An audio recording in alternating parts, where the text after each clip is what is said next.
ಖೊರಲರಿ ಭಸ್ಮ ರುದ್ರಾಕ್ಷ ಧರಿಸಿದ ಪರಮ ವೈಷ್ಣವನು ನೀನೆ.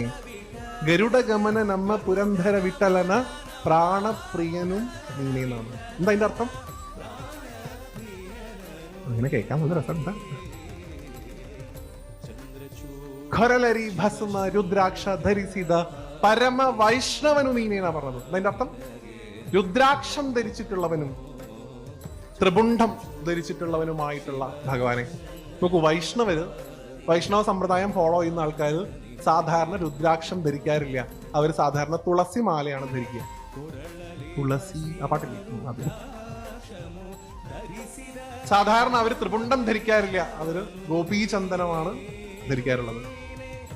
എന്നാൽ ലോകത്ത് ഒരാൾ മാത്രം കഴുത്തിൽ രുദ്രാക്ഷം ധരിച്ചുകൊണ്ടിരിക്കുന്നു, ഒരാൾ മാത്രം ത്രിപുണ്ഡം ഭസ്മം ധരിച്ചുകൊണ്ടിരിക്കുന്നു. അങ്ങനെ ഇരിക്കുന്ന ആളാണ് പരമമായിട്ടുള്ള വൈഷ്ണവൻ. അതാരാണ്? ശിവൻ. സാധാരണ വൈഷ്ണവരൊന്നും ചെയ്യാത്ത സാധനങ്ങൾ ഉപയോഗിച്ചിരിക്കുന്ന ഭഗവാനെ അങ്ങാണ് ലോകം കണ്ടതിൽ വെച്ചിട്ട് ഏറ്റവും വലിയ വിഷ്ണു ഭക്തൻ എന്നാണ് പറഞ്ഞത്. അപ്പൊ നിങ്ങൾ വിചാരിക്കേണ്ട മഹാദേവനെ ഒന്ന് താഴ്ത്തി വിഷ്ണുവിനെ ഉയർത്തി, അങ്ങനെയല്ല. അടുത്ത വരിയിൽ പറയുന്നു, ഗരുഡ ഗമന നമ്മ പുരന്ധര വിട്ടലന പ്രാണ പ്രിയനും നീനേന്നാണ്. ഗരുഡന്റെ പുറത്തേറി സഞ്ചരിക്കുന്ന ആ ഭഗവാൻ പ്രാണനായിട്ട് കാണുന്നത് ഭഗവാനെ അങ്ങയല്ലേ ആണോ വരിയുടെ അർത്ഥം?